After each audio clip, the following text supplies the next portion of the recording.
temas que estamos abordando, más que toda la primera unidad, porque faltaría compartirles, jóvenes, lo del profesor Ricardo Celedón, como les había indicado, pero es una buena parte de lo que vamos a abordar precisamente en la primera unidad.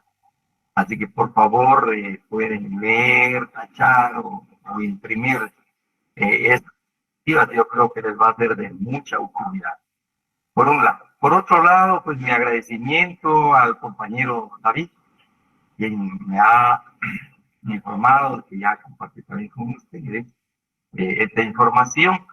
De igual manera, me había indicado el compañero David, parece que algunos compañeros o compañeras pues, tienen algún problema, jóvenes, con su correo. Pues me gustaría, quizá, digamos, del compañero David, a través del WhatsApp del grupo, pudieran enviarme los nombres, por favor, el nombre, el número de carnet y el correo correcto para poder trabajar, les decía, yo creo que en forma automática, para que pudieran ingresar en forma automática. Espero a partir del lunes, jóvenes, al salón de clase. Les voy a agradecer mucho. Ahora, en la sección A, perdón, en la sección C, quisiera comentar que tuvimos esta oportunidad y también nos dimos cuenta de que hay un problema con algunos compañeros que no se han logrado, creo que inscribir todavía, tienen algún problema de asignación. Entonces, le rogaría mucho, pues, si esto fuera posible, por favor. Vamos a entrar el día de hoy. A ver, jóvenes, sí, muchas gracias, David, por la información. Entonces, el día de hoy, jóvenes, vamos a ver, entramos llamémosle su tema del derecho agrario, las características del derecho agrario o los rasgos del derecho agrario. Algunos incluso autores, hay varios autores jóvenes, algunos en lugar de hablar de características hacen referencia a los principios del derecho agrario. Pero sin embargo hay llamémosle como una inclinación de un buen número de caracteristas del derecho agrario jóvenes, no solamente en Guatemala, sino de los que hemos mencionado, se inclinan por anunciar estas características para el derecho agrario, o sea, los rasgos más importantes, los rasgos sobresalientes del derecho agrario, y son 5. También algunos autores mencionan 7 rasgos, características, o característico, rasgo es lo mismo. Entonces, vamos acá a hablar de 5 características. En primer lugar, tenemos la característica, jóvenes, que el derecho agrario es realista y objetivo. Luego, otra de las características importantes es el derecho agrario es democrático. El derecho agrario es democrático, es otra de las características, jóvenes. Luego, el derecho agrario es de naturaleza económico-social. Es de naturaleza económico-social. Entonces encontramos como tercera característica, indistintamente de su ubicación. Pero en este orden vamos ahora. Solo me permite que Gani quiere un ahorita. Bueno. La otra característica, jóvenes, es que el derecho agrario es de naturaleza económico-social. La otra característica, la última, acá se dice que el derecho agrario constituye un cuerpo de garantías mínimas para el trabajador del campo, para el trabajador campesino. Entonces vamos a entrar a ver estas características. Y creo que después de estas, jóvenes, entraríamos también a otro tema que se relaciona con las fuentes del derecho. Así tenemos, si me permite un momentito, por favor, jóvenes, un momento, por favor. Vamos a admitir acá a su compañero. Un momento, jóvenes, por favor, disculpe, un momentito.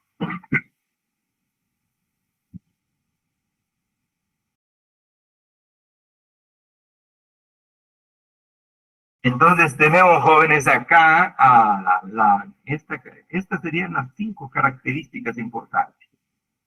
Les agrego, por favor, el texto, creo que también nos ayuda, jóvenes, el texto que estamos manejando del profesor Gustavo Lapola.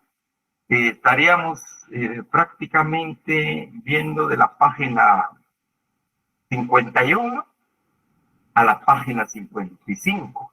El contenido que estamos manejando, jóvenes, por favor, de la página 51 a la página 55 de la edición número 7, de la 7ª edición. Así que se pueden profundizar un poquito más, leer un poquito más, jóvenes, ya que las diapositivas que les estoy pues, compartiendo van un poquito más así como resumidas. Entonces, le recomiendo siempre la lectura del sonido y hacer sus anotaciones, por favor. Empezamos entonces con la primera característica que se atribuye al derecho agrario. Por favor, recordemos bien, realista objetivo, recuerden, por favor, vamos a hacer dar la explicación de manera breve. El derecho agrario es realista y objetivo.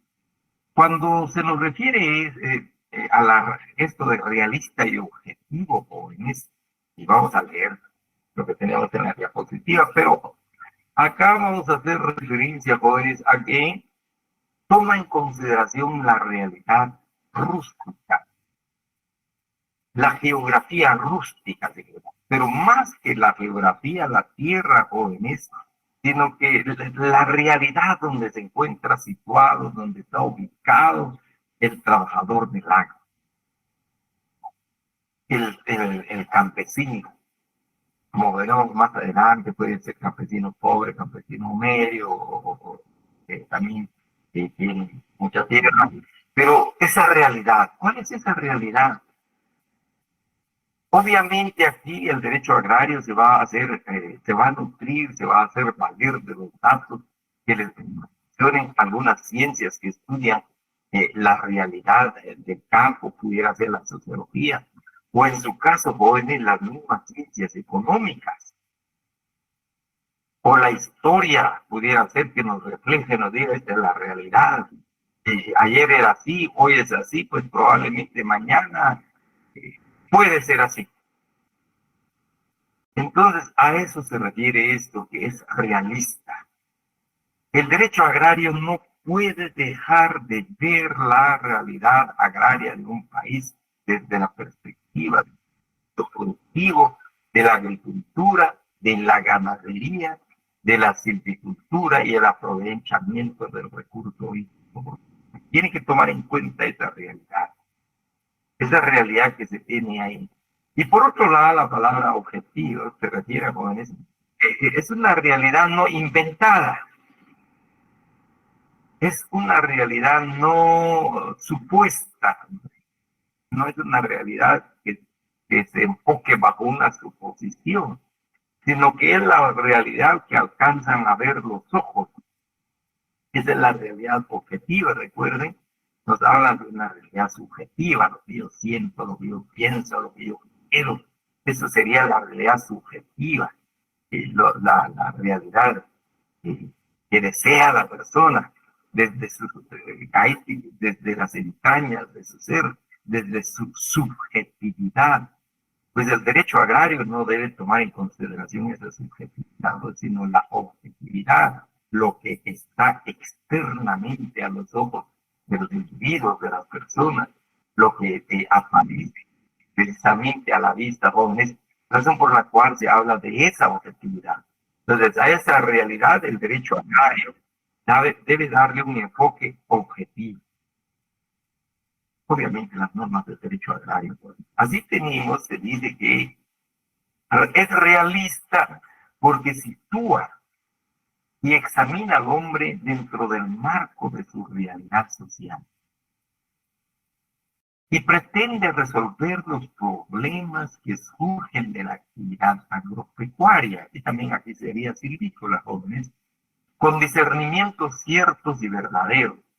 Entonces le decía, jóvenes, El derecho agrario no puede estudiar en abstracto al hombre del campo, así cerrando los ojos, sino que no. Hay que tomar en cuenta esa realidad donde está, en qué condiciones está trabajando. ¿Cuáles son las condiciones materiales en que ese hombre está trabajando? De salubridad, inclusive, en términos incluso de educación, en términos de relación, de trabajo. Entonces, esa es la realidad, por eso se dice, se sitúa y examina al hombre dentro del marco de su realidad social. Analfabeta, alfabeto, eh, famélico, raquítico, etcétera, digamos, con hambre, sin hambre, en abundancia está esa persona, o en pobreza, o en extrema pobreza. Esa va a ser la realidad donde se sitúa al hombre del campo. Es importante que el derecho agrario, pues a formular sus normas tome en consideración la realidad. Y el objetivo, les decía, a partir, como se indica acá, jóvenes, porque las cuestiones que ya existen y las que emanen con motivo de su aplicación tiendan a resolver con base a hechos objetivos y tangibles, no pasables, tocables, pero ahí está en la realidad. No porque se piense que es así, no porque se quiera que esté diciendo que ahí está, es un hecho objetivo, es un hecho externo al pensamiento, al sentimiento, a la emoción de una persona. Así se deben formular las normas agrarias. Entonces, razón por la cual se habla de que el derecho agrario es realista y objetivo, ya que si no toma en consideración el lugar donde se sitúa el trabajador del campo, pues las normas probablemente no sean de las más eficaces, jóvenes. No tengan la efectividad que se requiere. A eso se refiere que el derecho agrario es realista y objetivo. Ops. Si hay preguntas, las pueden formular, jóvenes, por favor, sin ninguna pena. Las pueden formular y aquí pues estamos viendo. Ahora viene otra característica de nuestra disciplina. También se afirma que el derecho agrario es democrático. Y quisiera agregar acá, jóvenes, por favor, que esta característica se relaciona más con aquellos países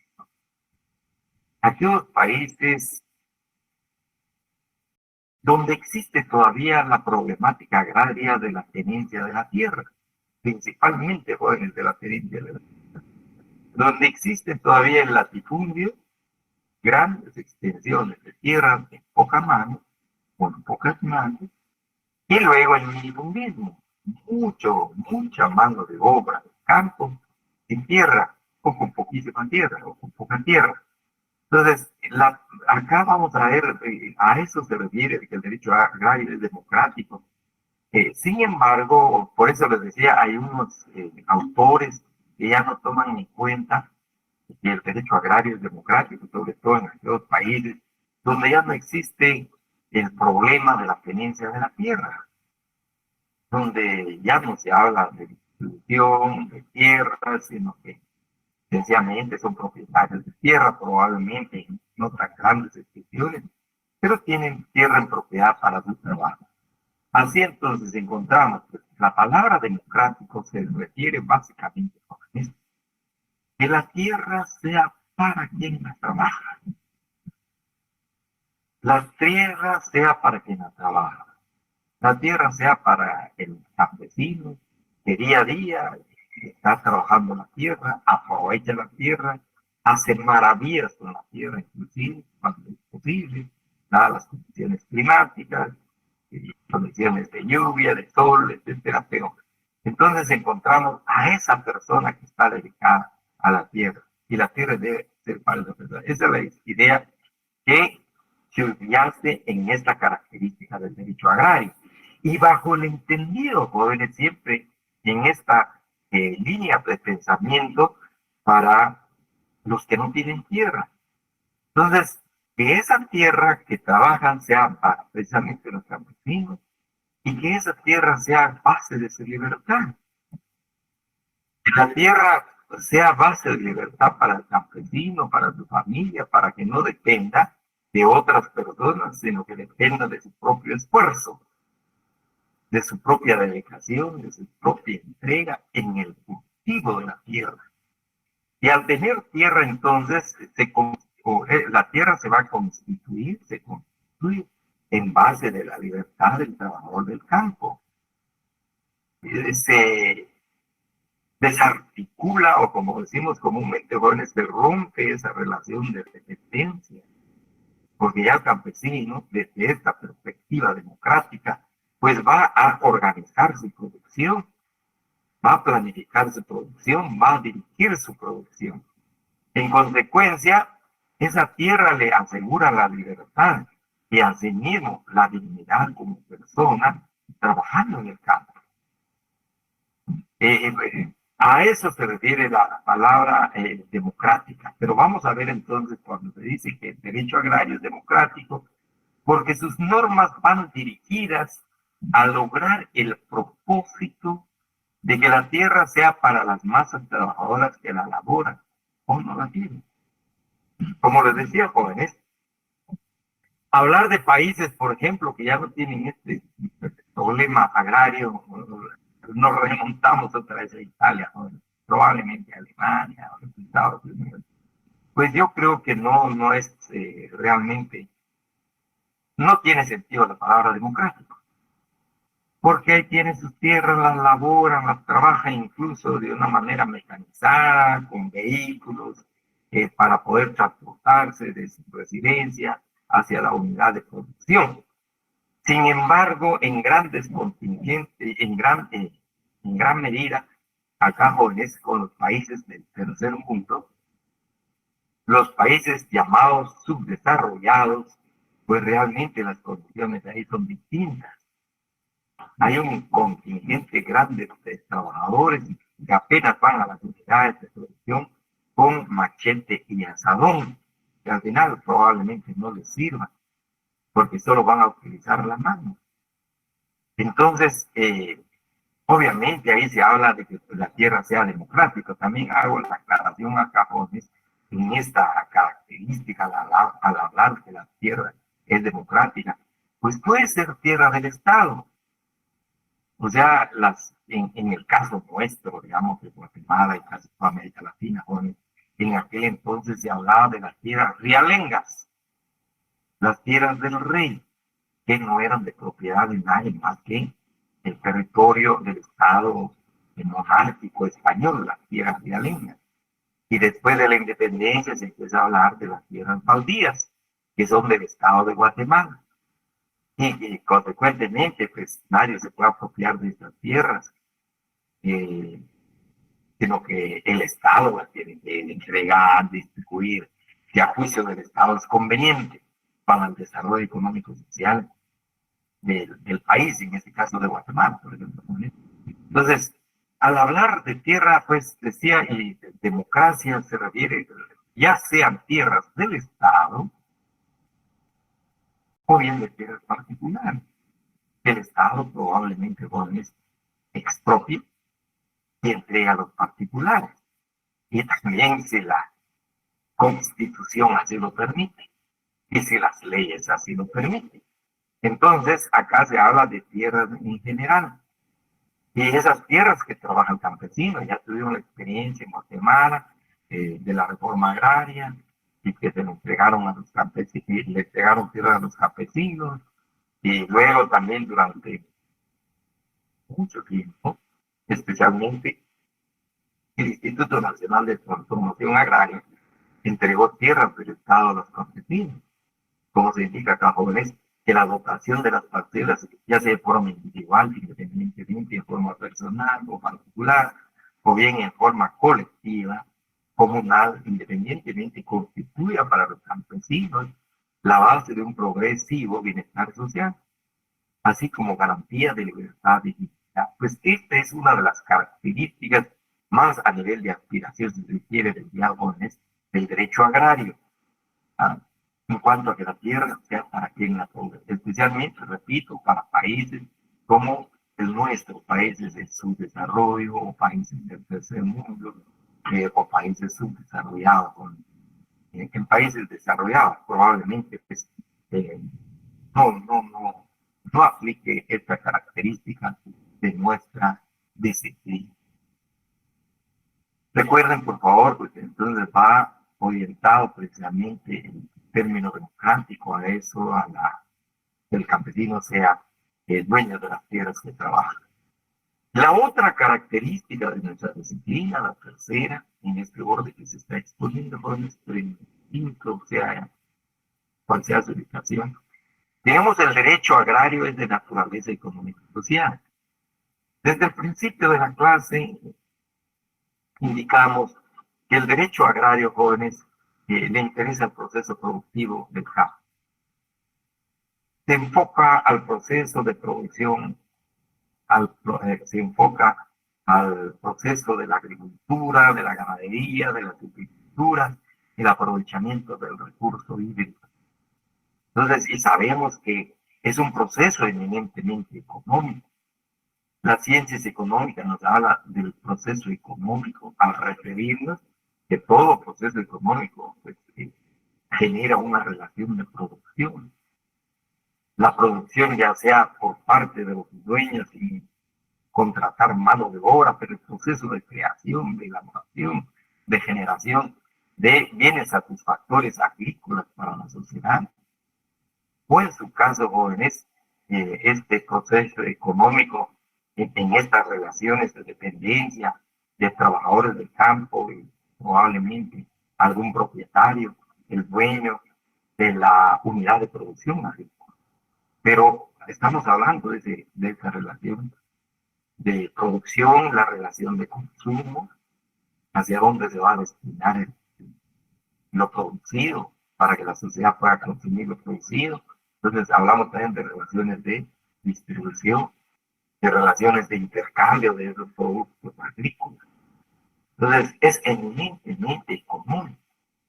Y también recordemos, decíamos que la ciencia económica también estudia, analiza las relaciones de propiedad, qué importancia tienen en los procesos productivos, qué importancia tiene la relación de propiedad de los bienes, especialmente el objeto de trabajo, en la elaboración de esos bienes satisfactorios. Así encontramos razón por la cual se dice que es de naturaleza económica, de hecho, las normas del derecho agrario, porque sus normas se orientan a dar solución a problemas de naturaleza, especialmente de esta naturaleza, especialmente las relacionadas con la tenencia y explotación de la tierra y la asistencia integral a las masas rurales. Porque también veremos, jóvenes, en el campo económico, es bien importante, por ejemplo, el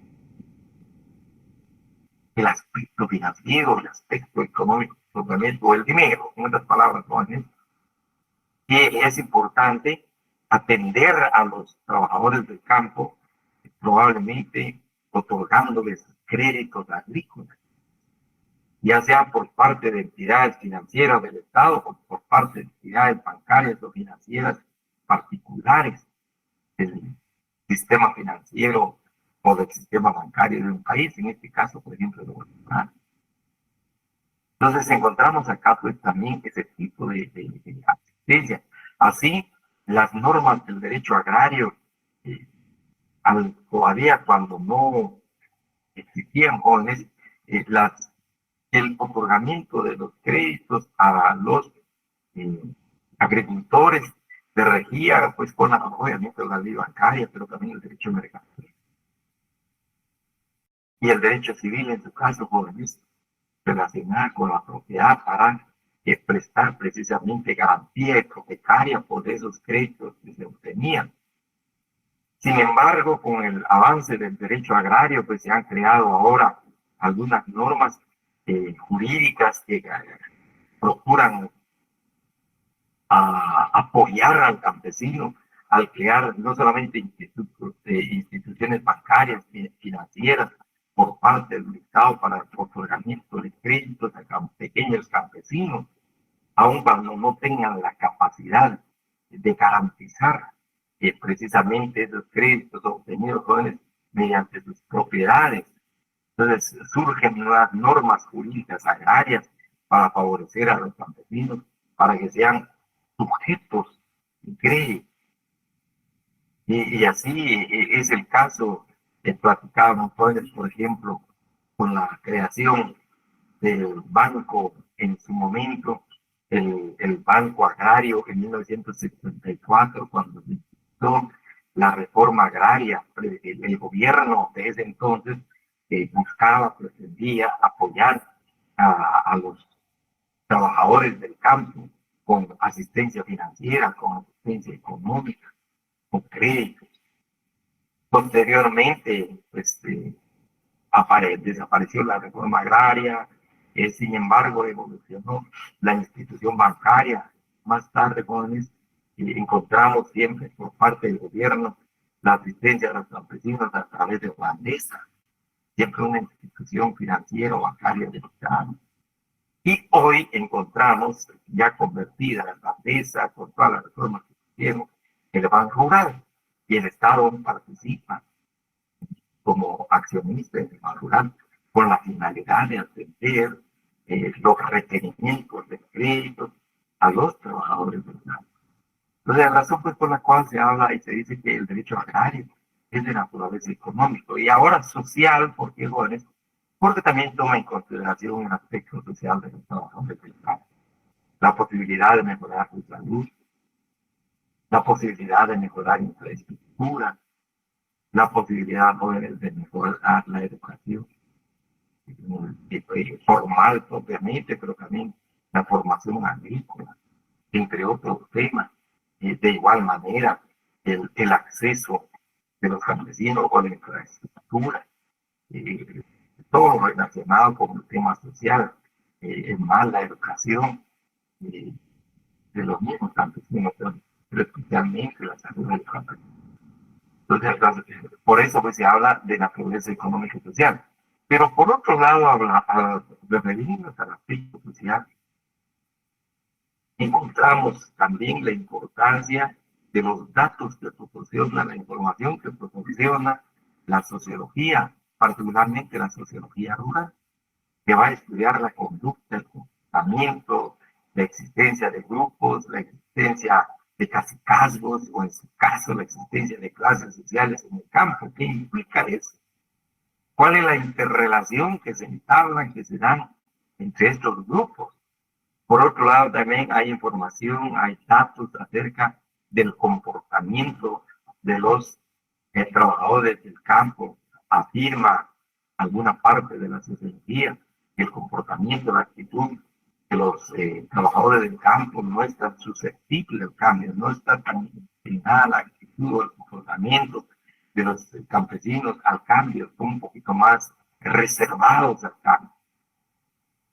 Si se quiere, se dice, bueno, ahora en lugar de maíz, ya no vamos a producir maíz, vamos a producir, por ejemplo, trigo. Hay muchas reservas. No es tan fácilmente se avanza esa nueva causa del trigo, sino que se prefiere el maíz, se va a introducir así de manera lenta un nuevo producto. Entonces, porque según la sociología, especialmente la rural, pues no hay la receptividad a los cambios sociales, a los cambios económicos, pues no se da de manera rápida, sino que hay como cierta reserva, hay cierta duda sobre esos cambios, porque el campesino, por práctica, ahí sí que práctica de cultivo, por práctica de trabajo, cree más en lo que tiene a la vista, en lo que él sabe hacer, que en lo que le van a enseñar. Sin embargo, tampoco encierra la posibilidad de que no se obtengan cambios. Pero razón por la cual entonces las normas del derecho agrario deben tomar también en consideración esos aspectos que proporciona, que ofrece esta ciencia social. Así se dice en este sentido. El derecho agrario guarda estrecha relación con la economía y la sociología, que le sirven de valiosos auxiliares en la formulación y aplicación de las reglas jurídicas. También es importante, agrego acá, jóvenes, aunque más adelante vamos a hablar, por ejemplo, de la sociología, al estudiar los grupos sociales, dice, bueno, hay grupos que crean sus propias normas, hay reglas sociales, y que más adelante vamos a hablar, por ejemplo, de las costumbres, de las normas sociales en cuanto a la tenencia de la tierra, en cuanto a la producción, la distribución de los bienes, y no necesariamente normas jurídicas provenientes del Estado, sino que se generan, son producidas por la misma comunidad, por los mismos grupos, y que las aceptan muy bien, que las observan muy bien, eh, para favorecer precisamente estos procesos productivos. Entonces, de ahí lo valioso, repito, jóvenes, de la aportación de la economía y la sociología. Al afirmar entonces que el derecho agrario es de naturaleza económica, el derecho agrario debe tomar en consideración el proceso económico y que quiere ser efectivo. De igual manera, el proceso social, así como están formuladas las normas del derecho agrario. La otra característica del derecho agrario se señala que es tutelar del trabajador campesino. Recuerden, el tutelaje, jóvenes, es como un resguardo, es como una protección, es un amparo a favor precisamente del tutelado. Acá tenemos entonces, vamos a ver, las normas van a tratar de proteger, van a tratar de amparar a los trabajadores del campo, al campesino.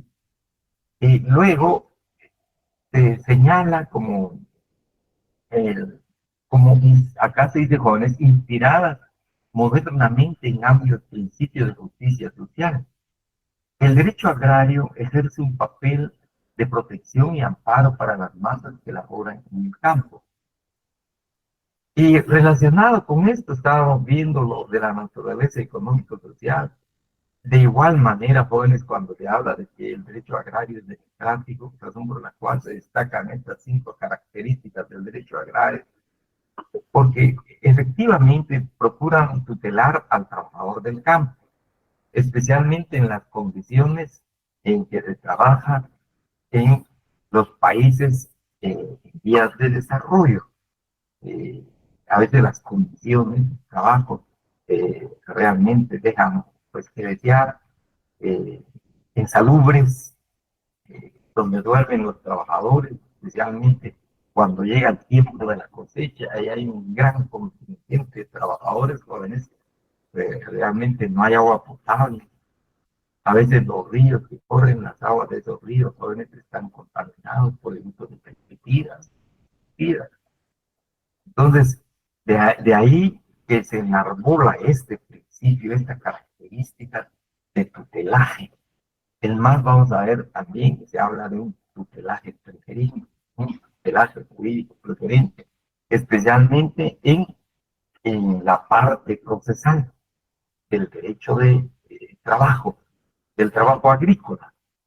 Entonces tenemos, inspirados precisamente en estos principios de justicia social, es decir, dar a cada cual según lo que corresponde en el campo desde el punto de vista de la sociedad, pues los trabajadores también del campo merecen un trato digno, merecen libertad, merecen igualdad en las condiciones de trabajo. Así se dice, es decir, les otorga un resguardo jurídico preferente ante el sometimiento y la explotación a que han estado sujetos por parte de los grandes propietarios de la tierra. En eso va a consistir la protección, el amparo. Pero básicamente vamos a ver acá, jóvenes, el principio acá del tutelaje o del resguardo jurídico preferente tiene su aplicación en el derecho procesal del trabajo. Por ejemplo, despiden a un trabajador, probablemente la relación, el contrato se haya celebrado de manera verbal, oral, pues el patrón, el trabajador demanda al patrón. Pero quien tiene acá la carga de la prueba, jóvenes, va a ser el patrón. El patrón no tiene que probar de que lo que afirma el trabajador no es cierto. Pues casi sí es cierto. Pero la carga de la prueba le corresponde al patrón. Recordemos, en derecho civil, en procesal civil, encontramos el principio de la carga de la prueba. Y el principio de la carga de la prueba nos dice, jóvenes, que cada eh, actor, en este caso el actor y el demandante, cada una de las partes de la relación procesal, si el actor afirma, tiene que probar su afirmación, tiene la carga de la prueba, de su afirmación, de su pretensión acerca del que tiene que probar el actor.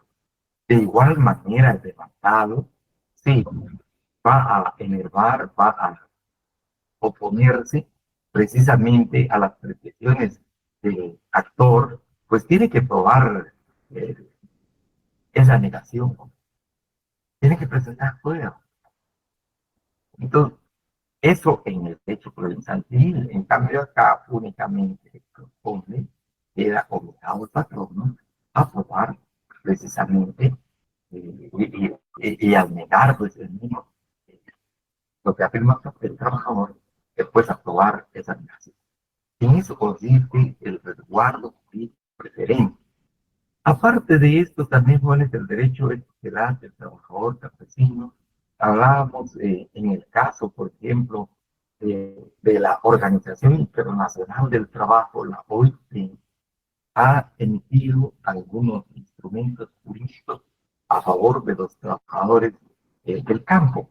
Es el caso del convenio 169, el, el, la OIT, un organismo especializado en materia de trabajo de Naciones Unidas, pues no tendría la competencia, por ejemplo, con el tema de pueblos indígenas, porque el tema de la Organización Internacional del Trabajo es el trabajo y no indígenas. Sin embargo, del estudio que realiza la Organización Internacional del Trabajo, se desprende, jóvenes, establece, se da cuenta de que el contingente de trabajadores agrícolas en las unidades de producción en los países, eh, en el caso, por ejemplo, de México, a diferencia de los Estados Unidos, que tienen una característica, pero de México hasta Argentina, ¿no? eh, el gran contingente de mano de obra rural es indígena. Entonces, acá viene la Organización Internacional del Trabajo, incluye dentro de este convenio la regulación de los aspectos relacionados con indígenas, idiomas, por ejemplo, las consultas, por ejemplo, pero estas normas van precisamente, se convierten como también tutelares de estos trabajadores en estas unidades de producción. Y no solamente en América Latina, sino que en varios países donde ha habido conquista, la mano de obra que está en estas unidades de producción agrícola, precisamente son nativos de esos lugares. Entonces, de ahí que el derecho agrario se convierta precisamente en una disciplina integral del trabajador del campo, para tratar de resguardar los derechos mínimos de estos trabajadores del campo. ¿Vale? Y también como se afirma que han estado sujetos a lo largo de la historia de estos países bajo sometimiento, en algunos casos con paga, en otros casos sin paga, en otros casos pues con pago o con paga, con salario, pero en especie. Entonces, razón por la cual el derecho agrario contribuye en tutelar del trabajador campesino. La característica 5, la última característica que tenemos acá, jóvenes, te indica que el derecho agrario constituye un cuerpo de garantías mínimas para el trabajador campesino. Constituye un cuerpo de garantías mínimas para el trabajador campesino. Al constituirse como un cuerpo de garantías mínimas, jóvenes, a favor de los trabajadores del campo, pues se tiene consagrado el principio de que esas normas mínimas, ese cuerpo mínimo de garantías, adoptan un carácter de irrenunciabilidad. No son renunciables. No son renunciables. Aún, por ejemplo, un trabajador del campo, porque no sabe leer, no entiende bien el español, apenas entiende el español, ¿no es? Celebra un contrato de trabajo y ya sea verbal o escrito, decíamos, pero y le dice, bueno, pues fíjese que aquí no le vas a pagar indemnización por el tiempo que va, está bien, de acuerdo, renuncio ya, y si fuera posible, pues por escrito y la huella digital del trabajador, ahí está renunciando precisamente a uno de estos derechos. Sin embargo, si hay una contención, se traslada a tribunales, el problema, pues se tiene por no puesto la cláusula o la renuncia a estos jóvenes, porque es de carácter irrenunciable al constituirse un cuerpo de garantías mínimas para el trabajador, las normas del derecho agrario que tratan de favorecer, como veíamos en la característica anterior, que tratan de favorecer, que tratan de tutelar al trabajador del campo. Por otro lado, también agregamos acá, y su formulación no excluye otras normas que, aunque no figuren expresamente en la legislación, son patrimonio de las personas humanas. Así encontramos entonces, especialmente, si hay algunas ventajas, como de las que nos habla el Código de Trabajo, algunas ventajas económicas que recibe el trabajador del campo, pues obviamente tampoco es irrenunciable, aun cuando no aparezca expresamente, pero en términos generales está en el Código de Trabajo también la regulación de las ventajas económicas en favor de los trabajadores, aun cuando sea de manera general, sin especificar eh, sobre qué, sobre qué hecho, sobre qué acto vaya a beneficiar al trabajador al afirmar entonces de que constituye patrimonio de la persona humana precisamente esas normas. Y esta característica se relaciona estrechamente con esta que estábamos viendo, jóvenes, que es velar del trabajador del cambio. En consecuencia, esas normas se constituyen en garantías mínimas para el que trabaja en el campo. Pues básicamente eso sería, jóvenes, las 5 características para, por favor, recordar acá tenemos las características de manera breve, de forma resumida, podemos decir, que el derecho agrario es realista y objetivo. La idea que subyace en esta característica de realista y objetivo, recuerden, jóvenes, que el derecho agrario toma en cuenta la realidad donde está ubicado el trabajador del campo.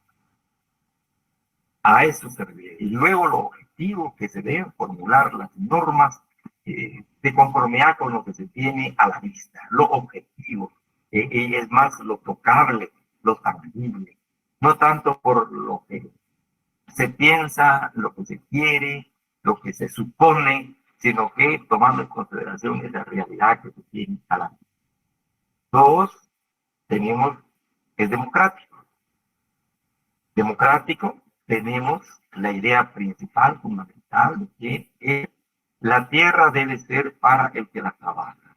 Obviamente acá para el campesino. La tierra debe ser para el que la trabaja, ¿no?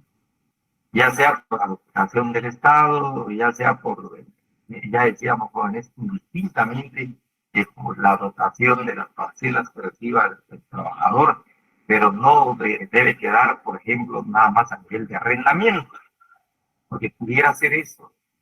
Se le dota de tierra al campesino, pero en arrendamiento por parte del Estado, por ejemplo.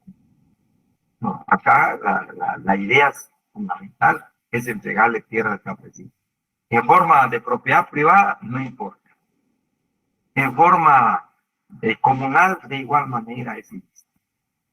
En forma social, tampoco importa. Lo importante es que tenga esa tierra, la trabaje y también bajo la idea de que ese pedazo de tierra donde está el campesino ubicado, trabajando el campesino, sea la base para asegurar su libertad, para que sea un hombre libre, una mujer libre. En consecuencia, también eh, sea una persona viva. Fundamentalmente, esa es la idea referente a que el derecho agrario es democrático. Luego, en cuanto a la naturaleza económico-social, tiene que ver el derecho agrario con el proceso productivo. No es posible formular normas del derecho agrario sin tomar en consideración el proceso productivo de la sociedad. Y como el proceso productivo se da precisamente eh, por, por razones económicas jóvenes, entonces tenemos, pero también la situación social en que se encuentra el trabajador, mejorar su nivel de vida en esa condición, en esa situación en que se encuentra. Quisiera agregar, jóvenes, por ejemplo, en esto de la naturaleza económica y social, sucedió en Guatemala, que los trabajadores del campo, especialmente los que se incorporan a las grandes unidades de producción, en aquel entonces el algodón, hoy el,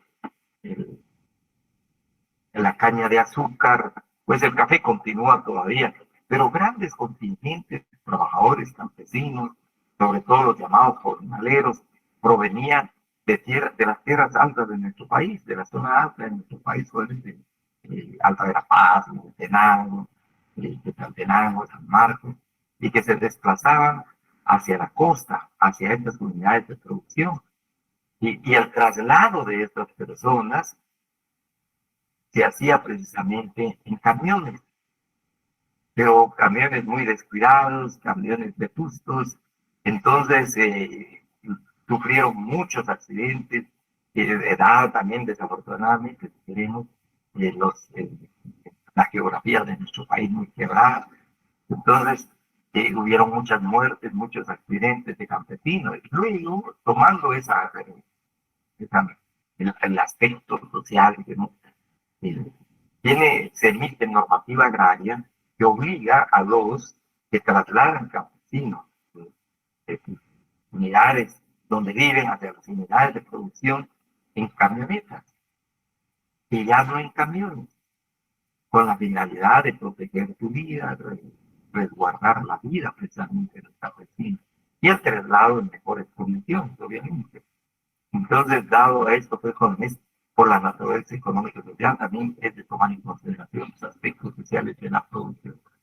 Luego, es tutelar el trabajador del campo, decíamos, trata de proteger, de resguardar, de amparar al trabajador del campo, y se habla del resguardo jurídico preferente, especialmente acá se da el principio de la inversión de la carga de la prueba en los juicios laborales donde intervienen los trabajadores del campo.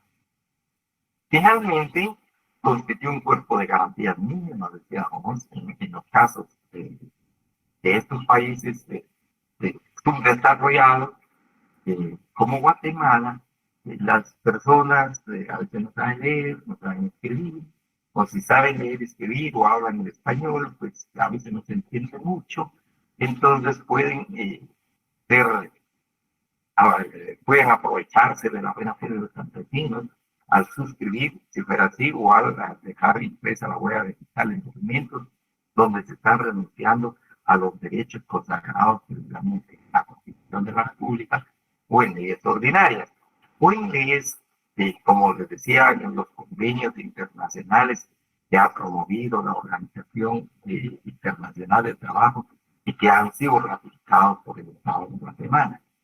Entonces, acá prácticamente estas normas constituyen un cuerpo de garantías mínimas a favor del trabajo. Aún cuando, en pleno conocimiento, se renuncia de estos derechos, de estas normas, pues de conformidad con la Constitución de la República, jóvenes, pues se tienen por una exterior, tienen ningún efecto jurídico. ¿Alguna pregunta, jóvenes? Por favor, estas serían las 5 características y están en la página 51, en la página 75 de la 7ª edición del texto que estaban manejando. Probablemente cambien la página de la 8ª edición. No hay preguntas. Pues si no hay preguntas, jóvenes, entonces pasamos a otro. Licenciado. Diga, por favor. Diga. No es pregunta, simple y sencillamente me dijo David que le dijera que disculpara que no iba a estar en clase hoy, pero que tenía que arreglar un asunto personal, pero que no tuviera pena, que estaba pasando el form al grupo. Ay, muchas gracias, muy amable. Muchas gracias. Tal vez aprovecho que se comunica, invitarle a David, si tenemos algunos compañeros o compañeras cuyo correo no aparece en el listado oficial de la facultad, en el grupo de WhatsApp me gustaría que pudiera ver, si fuera tan amable. Sí, licenciado, no tenga pena, yo le digo. Habla María José. Buenas noches, licenciado. José, diga. ¿Será tan amable de volver a explicar lo de la carga de la prueba? Es que perfecto. Les decía, jóvenes, por favor, acá, en esto. Les decía al indicar que el derecho agrario, no, aquí, en esto del tutelaje jurídico preferente. Por ejemplo, hay un trabajador entabla a juicio en contra de su patrono, probablemente por despido directo e injustificado. Entonces, acá, de conformidad con las normas procesales, les decía, de conformidad con las normas procesales, el actor tiene que probar su afirmación o su pretensión. Le corresponde legalmente la carga de la prueba. De igual manera, el demandado, si se opone a las pretensiones del actor, el demandado tiene que probar esa negativa a la pretensión del actor. Eso en derecho procesal civil, en procesal. Sin embargo, les decía, en el derecho de trabajo hay una inversión de la carga de la prueba. Porque el actor, aquí sería el trabajador, el demandado, el patrono, pues el actor, el trabajador, hace algunas afirmaciones o tiene pretensiones en esa demanda. Y si vamos a la regla general en cuanto al principio de la carga de la prueba, pues el trabajador tendría que probar sus pretensiones. Le corresponde probar sus pretensiones. Sin embargo, acá les decía, hay una inversión de la carga de la prueba. Porque el patrono tiene que probar lo que afirma el trabajador, o en su caso, si el patrono niega, de igual manera tiene que probar esa negativa de las afirmaciones del trabajador. En eso consiste la inversión de la carga de la prueba en materia laboral, especialmente acá desde el punto de vista del derecho agrario. Entonces, al patrono le corresponde el principio de la carga de la prueba. En otras palabras, como se exime, en otras palabras, así, en general, se exime de la carga de la prueba al trabajador. A eso me refiero, María José. Yo creo que usted preguntó. ¿Se entiende? Sí, gracias, muy amable. Muy bien, gracias. Pues les decía, jóvenes, entramos a otro tema de la primera unidad 100, entramos ya a las fuentes del derecho agrario. Y quisiera agregar, jóvenes, las fuentes en general del derecho agrario ya es de su conocimiento. ¿Qué es fuente del derecho?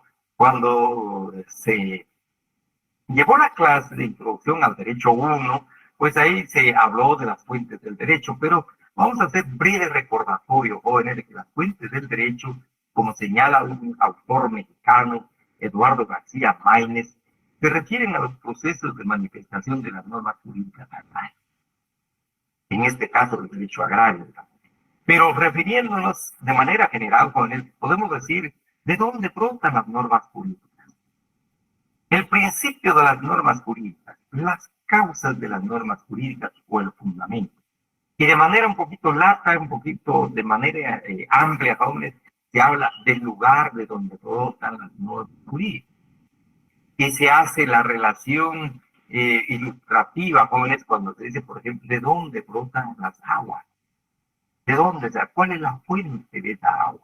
De ese río, por ejemplo. Entonces estamos hablando precisamente de las fuentes de donde brota el derecho, las normas jurídicas. Así el diccionario de la Real Academia Española indica como principio, fundamento u origen de algo, al referirse de las fuentes del derecho. Se pueden utilizar otros sinónimos como lugar, causa, explicación, antecedentes, motivo. Así tenemos esas definiciones anteriores, se puede decir que las fuentes del derecho son los orígenes de las normas jurídicas, especialmente de las normas jurídicas, en este caso de nuestra disciplina jurídica, jóvenes, del derecho. Entonces, al hablar, pues, de fuentes del derecho, estamos hablando de dónde vienen las normas, cómo surgen las, de dónde vienen las normas, cuál es el principio, cuál es el fundamento, cuál es la causa de esas normas jurídicas. Así tenemos el derecho agrario de igual manera, jóvenes, pues tiene sus fuentes como las demás fuentes de cualquier ramo del derecho. Y vamos a enfocar acá la clasificación tradicional de las fuentes del derecho. Y hacen referencia a que las fuentes del derecho desde esta perspectiva de clasificación tradicional en fuentes reales, en fuentes formales y fuentes históricas. Repito, este es de conocimiento, pero vamos a ver cada una de estas. Así tenemos entonces que a las fuentes reales, jóvenes, es importante que ya no también se le conoce como fuentes materiales. Y vamos a ver por qué. O también se conoce como fuentes directas o primarias. Las fuentes reales o materiales también se conocen como fuentes directas o primarias. Luego tenemos las fuentes formales. A las fuentes formales también otros autores hacen una clasificación un poquito más amplia, digamos, y hablan de las fuentes secundarias. Y de estas fuentes, entonces, encontramos las fuentes formales o secundarias. Entonces, vamos a hablar acá de fuentes formales. Y luego, las fuentes históricas. Y vamos a agregar más adelante, vamos a hablar muy brevemente del derecho comparado, ¿no? Así tenemos entonces las fuentes reales o materiales. ¿Por qué se habla de fuentes reales o materiales? O directas, decía jóvenes. Acá tenemos o primarias. Pues la realidad de una sociedad, va a proporcionar el contenido o la materia de la norma jurídica, en este caso de la norma jurídica agraria.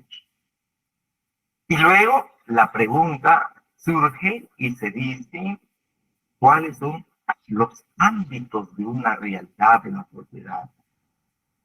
En otras palabras, podemos decir, jóvenes, cuáles son las otras caras que tiene la realidad de una sociedad. ¿Cuáles son los otros factores o ámbitos? Te decía entonces, encontramos acá las otras caras o ámbitos de la realidad de una sociedad. Está el ámbito económico, la cara económica de la sociedad. El ámbito social, la cara social de la sociedad. El ámbito político, el ámbito cultural de esa sociedad. Así entramos a ver que el ámbito económico va a proporcionar los contenidos o la materia que va a regular el derecho agrario. Y hemos hablado ya. ¿Cuál es ese contenido económico? Decíamos, pues uno, de manera general, la actividad agrícola, la agricultura, la ganadería, la silvicultura. Y encontramos entonces que en ese tipo de trabajo hay relaciones de producción. Los que producen se vinculan con los dueños, si es que fuese una unidad de producción, una hacienda, una finca, el propietario va a entablar relaciones precisamente de producción al contratar los servicios de los trabajadores. Entonces encontramos ahí ese tipo de regulación económica, la producción en sí. Luego encontramos el consumo, va a estar normado. ¿Cómo se va, dónde se va a destinar precisamente, jóvenes, ese producto elaborado, ese producto obtenido, ese producto, por decir así, creado? Las relaciones económicas, la posibilidad de su distribución, el intercambio. Ahí vamos a encontrar normas jurídicas agrarias que van a regular precisamente este tipo de relaciones. Por otro lado, también vamos a encontrar las relaciones de propiedad, particularmente de los objetos de trabajo de la tierra. Y dependerá también de quién es el propietario de lo que se produce. Entonces, así va a ser la propiedad de lo producido. Si es de una sola persona o si es comunitaria, pues va a ser de los que participan en esa producción. Entonces, importante es ver el ámbito económico de esa realidad que va a proporcionar el contenido o la materia de la norma jurídica. Por otro lado, encontramos también el ámbito social de la sociedad, la cara social de la sociedad. Entonces, encontramos acá en esa realidad social en qué condiciones se encuentran los que trabajan en el agro. Por ejemplo, preguntamos cómo está la situación de higiene en el trabajo. Hay normas de higiene en el trabajo que protegen la vida de las personas en el agro porque se utilizan muchos pesticidas, insecticidas. Luego, ¿cuáles son las condiciones en el caso, por ejemplo, de aquellos trabajadores que vienen de un lugar a la unidad de producción, como se hace en Guatemala? Por ejemplo, son los trabajadores jornaleros, en su gran mayoría vienen de tierras altas hacia la costa, especialmente, por ejemplo, cuando se producía el algodón, hoy la producción del azúcar, la producción del café, igual, jóvenes, en estas unidades de producción. ¿Cuáles son las condiciones de vida? Las condiciones donde duermen, las condiciones donde comen. Entonces, estamos ahí. Y luego también las jornadas de trabajo, igual. Condiciones sociales, por ejemplo, jóvenes, la participación de hombres y mujeres en muchos procesos de producción. Entonces, eso es lo que le va a dar contenido. El aspecto o la realidad social le da el contenido a estas normas agrarias. De igual manera, el ámbito político de la sociedad, del área rural, cuál es cómo se encuentra el aspecto político. Hay interés de parte de los trabajadores, participan en la dirección de la sociedad, participan en la dirección política de la sociedad, ya sea como electores o bien como ejerciendo cargos. Hablamos de esa política, qué importancia tiene la participación de los trabajadores en la organización de la política de la sociedad. Vemos en Guatemala, por ejemplo, en esto del tema de la política, hay mucha movilización de personas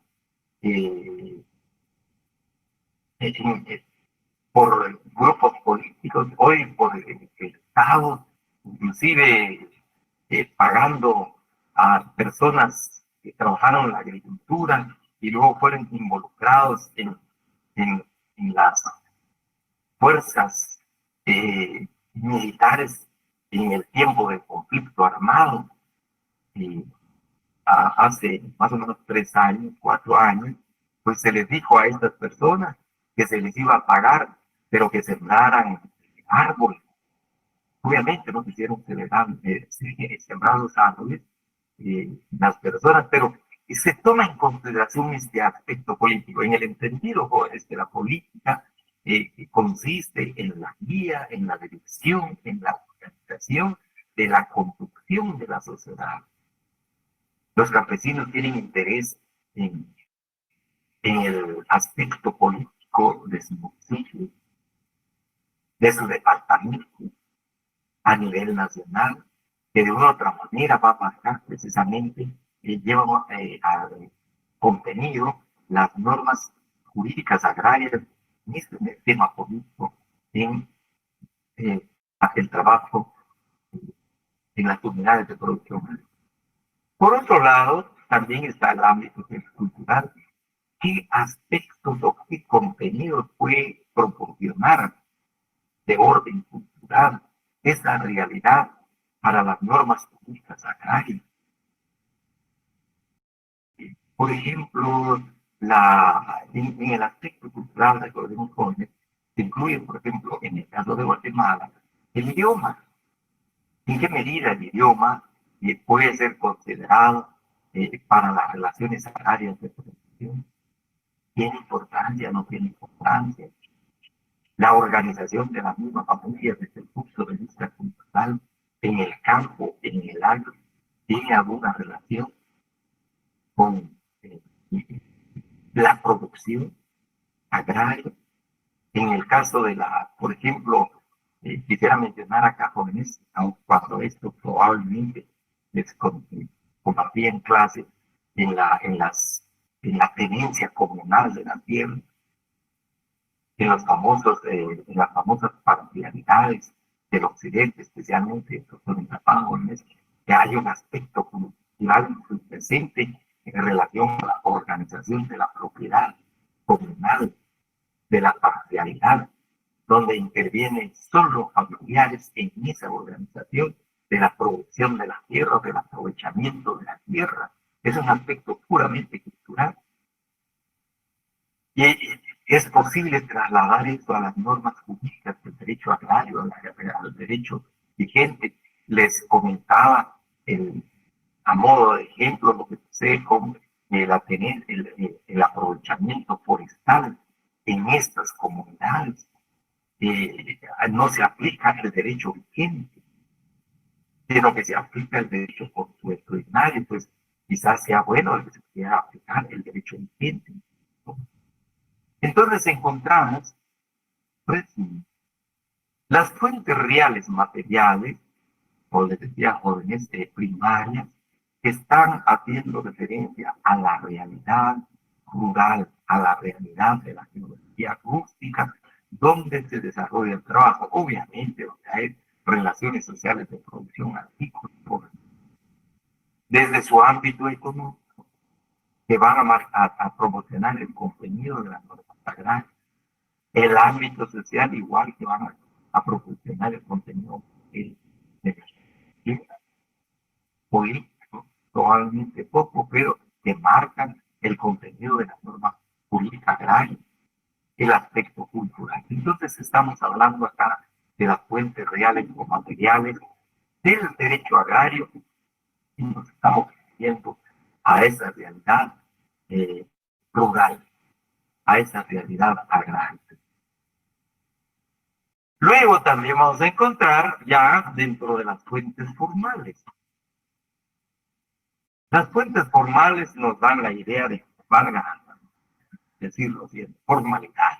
Nos están hablando de formalidad, nos están hablando de requisitos. Nos están hablando, cuando se habla de fuentes formales, inmediatamente a la mente que se nos habla de solemnidad.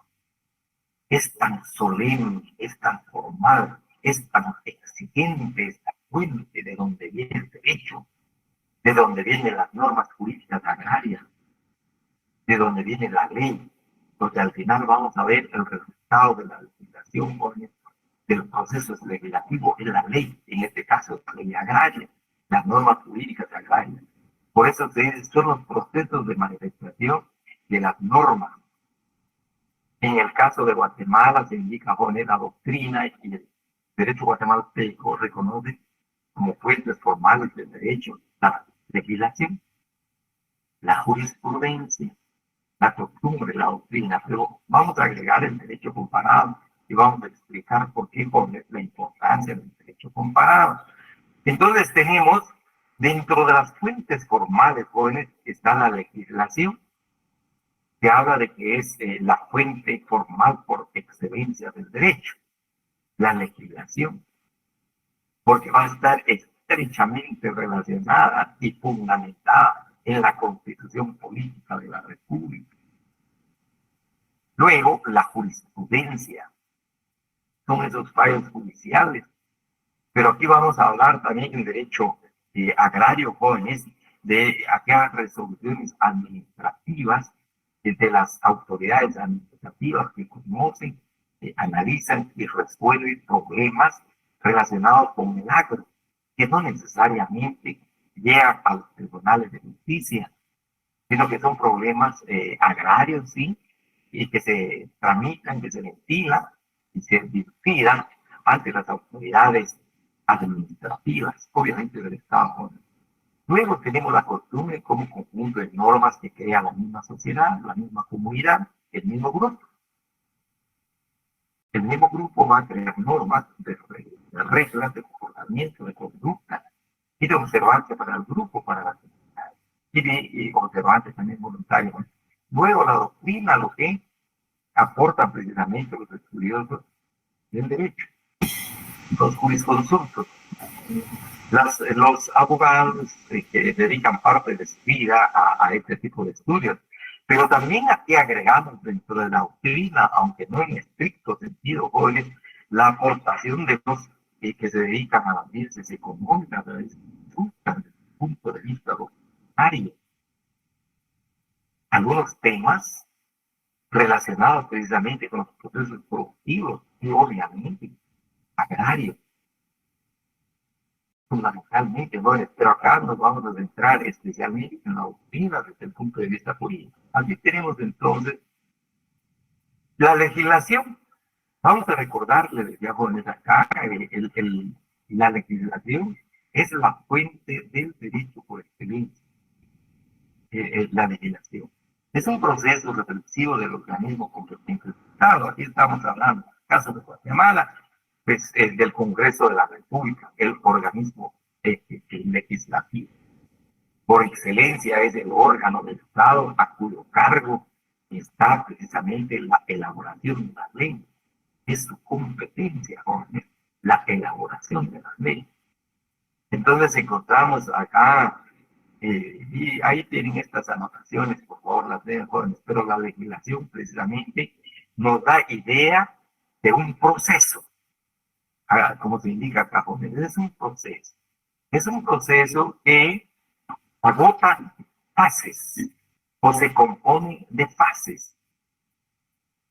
Se compone de fases, vamos a encontrar ciertas fases ahí, por ciertos pasos que cumplir en el proceso legislativo.